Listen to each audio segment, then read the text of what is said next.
Hello, fellow students. Today we are going to talk about mathematical induction. This is the first chapter in the book, and some may consider this to be the hardest chapter. So the first thing we're going to talk about is the principle of the mathematical induction. This is the reason behind it, basically. So suppose Pn is a proposition. This is literally the question given to you, which is defined for all positive or non-negative integers, written as this. If P1 or P0 is true, and if Pk plus 1 is true whenever Pk is true, then Pn is true for all positive integer n, or non-negative ones. So the reason behind this is that if you can show that P1 is true, then you can say the proposition is at least correct for the first case, because I just showed it. Now you can safely assume Pk is true, as you can just set Pk equals to 1, and you have P1, which is true. Next, if you are able to prove Pk plus 1 is true using the condition from Pk, then you can basically say that Pk plus 1, which in this case we will set it to 1 plus 1 is equals to P2. This is true based on P1 because Pk, if Pk is true, then Pk plus 1 is true, and P1 is true, then P2 is true. And then you say P2 plus 1, which is P3. This is true based on P2. And then P3 plus 1, which is P4, is true based on P3. And this goes on forever. So we have proved the whole proposition. This is at least for the positive integer case, because you start with P1. You may want to pause the video now to understand this better, let this sink in you and think for yourself why this is true. But now we'll go into the induction process. This is the steps you write down in the exam. You need to write down every steps with no omission. If you omit some steps, you guarantee to lose marks. So first, you're given a question. This question will say to you like, using the principle of the mathematical induction, prove that something. You give you a long formula. And don't be scared of this formula because we will start with a very easy case. So what you're going to do is you're going to write down the first step, Pn, and you just copy down the question, long formula behind this proof. I didn't show in there, but you just write down the question. Then the second step is, based on the question, show that P0 or P1 is true. This means you substitute n for 0 or 1 into the left hand side, then simplify it. Then do the same thing for the right hand side and show they are equal. For this step, for most cases, it's a very easy thing. It's like maybe like 3 times 1 is still 1. But you need to include the steps even though they may seem trivial. Otherwise, you're going to lose marks. So if you've done that, you say for n equals 0 case, and you show the left hand side is equal to right hand side. And you say therefore P0 is true. And the third step is you assume Pk is true, i.e., and then you copy down the question again, but this time substitute the n in Pn for k. Fourth step is now prove Pk plus 1, and you copy down the question again. I know this maybe seems like very tedious, but you need to copy down the question. You need to copy it every time, otherwise you're going to lose marks. So we substitute k plus 1 for k in Pk and prove Pk plus 1 using Pk. This will be the hardest part in the question. In the end, you will say, so Pk plus 1 is true. And now you basically done the whole thing. The final step you need to do is say, since P0 is true, and Pk plus 1 is true whenever Pk is true, and Pn is true for all non-negative integer n. So this is the whole process, like every step you need to write down. If you omit one of these steps, you are surely going to lose marks.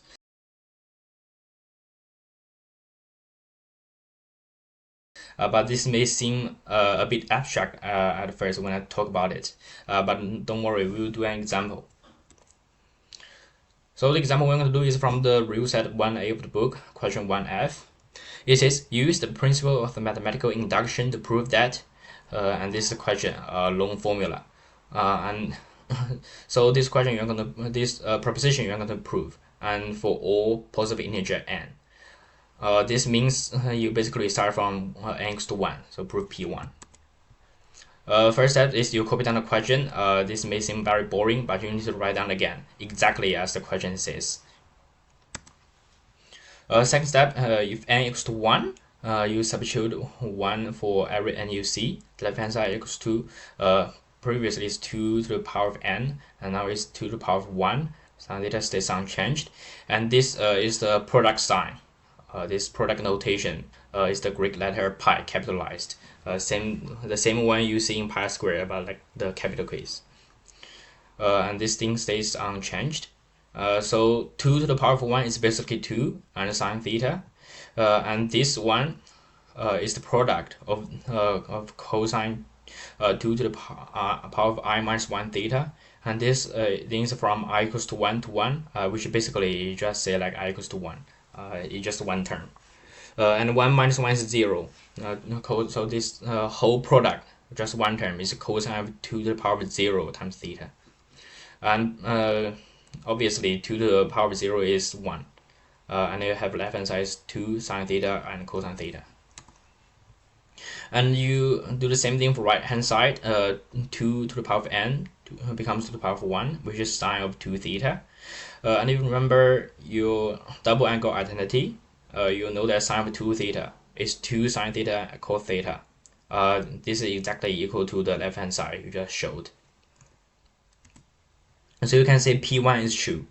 And now you basically done half of the question. Let's continue. I'll put the original question up there. You say assume PK is true, i.e., and you copy down the question again. This time, though, substitute K for the n you see there. And now you say now prove PK plus 1, i.e., and copy down the question one more time. Substitute K plus 1 for K in this case. So now real math comes in. What you're going to do is basically you need to make PK appear somewhere for the left hand side of this PK plus 1 thing. So you can use the result from your assumption. So the first thing you observe is 2 to the power of K, and this is 2 to the power of K plus 1. But you can use your index laws to split this. So this is basically 2 to the power of 1 times 2 to the power of K. So like index law says, if the base is same, you can add the exponents. So these two things are the same. And the sine theta, you need to change it because like this thing is the same, these two. And for the product, this one has K plus 1 terms times together, but this thing has K terms times together, so you need to split them. You need to write from I equals to 1 to K, like this part first, and then you need to include the term you are missing. Basically substitute K plus 1 to the I there. So it's 2 to the K plus 1 minus 1.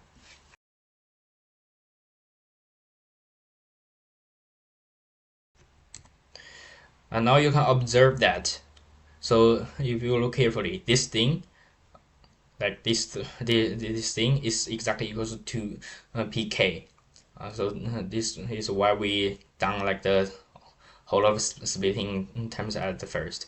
We need to make this to PK plus 1 into something that has PK in it. So we can use this result. We can just substitute the sine of 2k theta into this. And now you see like the whole thing like simplifies a lot. You used PK for this step.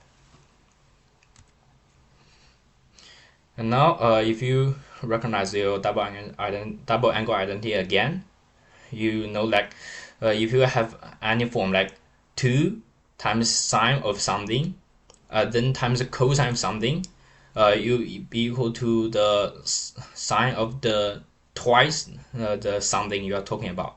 In this case, the something is 2 to the power of K times theta. So you can like use this result again. 2 times 2 to the power of K is equals to 2 to the power of K plus 1. And so like you got this thing. And this is exactly equal to the right hand side. This is what you want to prove. And then now you finish the proof. PK plus 1 is true. So the last step is, since P1 is true and the Pk plus 1 is true whenever Pk is true, Pn is true for all positive integers n. This is based on the principle of the mathematical induction. So that's all for now for today. Thank you guys.